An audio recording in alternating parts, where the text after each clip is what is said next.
Hey, welcome back. Thank you for checking out this video. Hope you're having a fantastic day. Shout out to the 19 folks. We are going to talk a little bit about the debut of Unrivaled 3v3 basketball league. Um, I had a video all ready to go last night, had some tech issues. It got to be around midnight, and I'm like, you know what? I'll do it the next day. I doubt anyone is up all excited, anticipating a Unrivaled video at midnight. So we're gonna dive into it now. And look, I'm gonna have some positives, okay, we'll have some positives. I'm not just trying to be mean, but I gotta give you my thoughts on the league, and I'll tell you right off, like, let's dig into the announcer. I'm sorry, I gotta roast the announcers. No offense, Lisa Leslie's always seemed like a very nice lady. I mean, I'm a little irked that she thinks that the best thing for the WNBA is the NBA players need to reach in their pockets and just give them cash cut back on their casino trips. But hey, that's a talk for another time.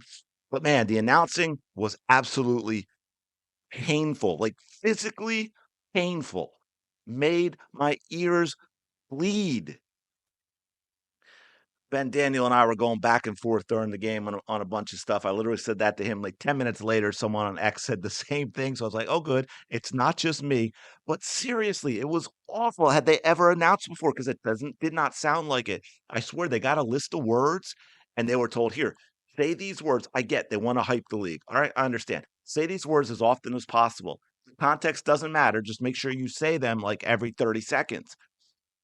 Chelsea Gray throws a terrible attempt at a fancy pass, I guess, when there was no reason to do so. Never had a chance of being completed. It's a turnover. But hey, so what? That's an opportunity to say, point God, point God. Oh my God, point God. Chelsea Gray, the best, point God. It must have been said every 30 seconds for the entirety of the freaking game. And then had to be followed by 305 Barbie, 305 Barbie. Are you serious with this right now? And look, don't sexualize the players. But correct me if I'm wrong, people. I mean, did I not hear it right? Were my ears bleeding so bad that I misunderstood? But was it not called the Boom Boom Room? Did they not call that? Do they not know what the Boom Boom Room refers to? What is this? The OF of the WNBA? Is that what we're doing right now? Do they know what they said? It doesn't sound like they know what they were saying. They were just repeating the list of words. I don't understand it. It was terrible. And then the interviews, they did so many interviews during the game of people, and they went on forever. I thought I was watching 60 Minutes, where one interview is the entire show. No more in game interviews. I mean, I don't know if the lady Joy tailored her way into that position or what. Let's joke. Everything is going to be okay.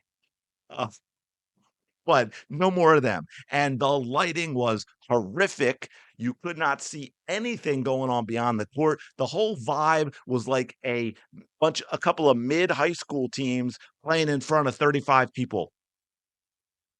30 of those people were the cheerleaders. They have changes they need to make. Changes they need to make. But look, the basketball itself it wasn't very good. However, and here's where I'm going to flip it, talk about some positives. The right type of player, and this is the problem, the WNBA doesn't have enough of them, but the right type of player, and you saw it with players like Skylar Diggins Smith. Okay. You saw it with players. Now, she didn't have a great game, but Enrique is another player like that. You saw it with Jewel Lloyd, who lit up for 30. She was 10 to 21. Skylar Diggins Smith was 8 to 17. She had 21. Nafisa Collier had 27. Rikia Jackson, another one. She started off kind of slow. Maybe she was nervous, but she came on later. She's kind of got that type of game that could do well in 3v3. And the other games, you had a couple great. Kalia Copper is another one. Ryan Howard is another one she had 33. Copper had 24. The problem is you don't have enough, right? We know the WNBA has typically been a slower pace, physical, big body type of game where the players don't move all that well.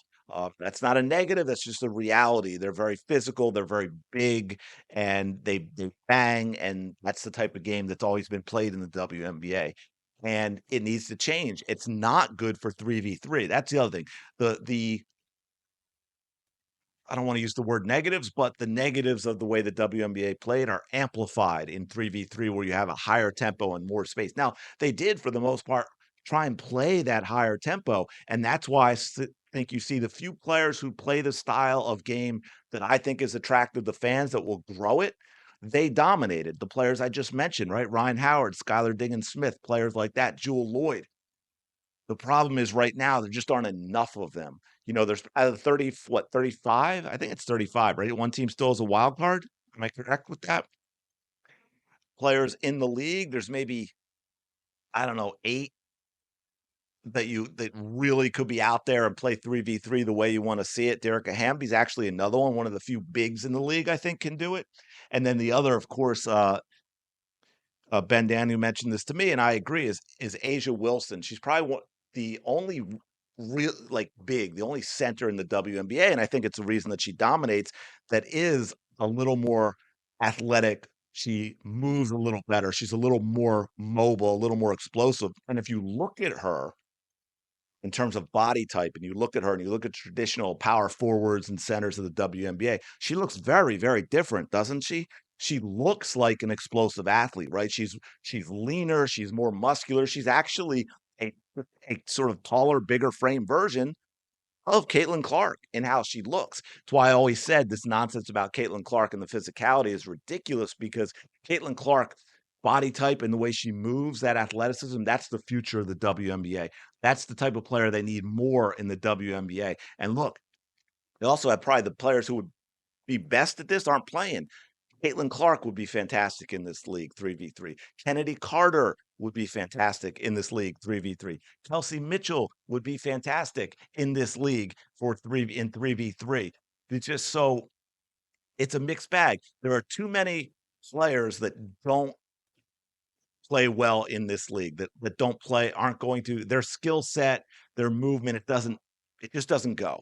But there are some, and it bodes well for the future because I've said before, Caitlin Clark is the future of the WNBA, and the players coming up now are going to emulate her. And you're going to see as we move along over these next few, 3, 4, 5, 10 years, the shift in the WNBA to players that are more like Caitlin Clark, more like Kelsey Mitchell, right? Hidalgo and Miles at Notre Dame come to mind, more like Ryan Howard and those types of players where we're going to get leaner, quicker, more explosive body types that can play in the open court. But so, mixed bag. It's not thrilling. It's not something for me where I'm like, yeah, this is must see TV. I don't see it that way, but it could get better. Maybe they'll adapt. I think the biggest thing is there just aren't enough of the type of player in the league where you make this an amazing thing. If this league came out and say, 10 years, you might have those types of players that are going to excel at it. Right now, they simply don't have enough of them. But it will be interesting to see how players like Skylar Diggins Smith and Jewel Lloyd and Ryan Howard and Copper see how they dominate this type of game, right? Angel Reese only took 7 shots. Everyone went wild when she made her first one. But anyway, same type of stuff. We didn't see anything different from her. Some of the layups were downright ugly. But again, that same type of thing doesn't have the body type in the game that's going to adapt well to 3v3. And it's not a knock on those players, by the way. That's just the way it is, right? I don't have the body type to be in the NBA.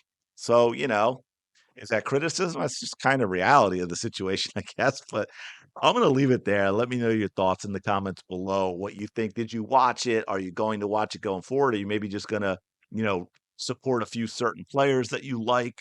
Uh, are you going to catch every game? Let me know your thoughts. Let me know what you thought of it if you did catch this one. Don't forget to like and subscribe. It really helps out tremendously. I do appreciate it. I will talk to you later.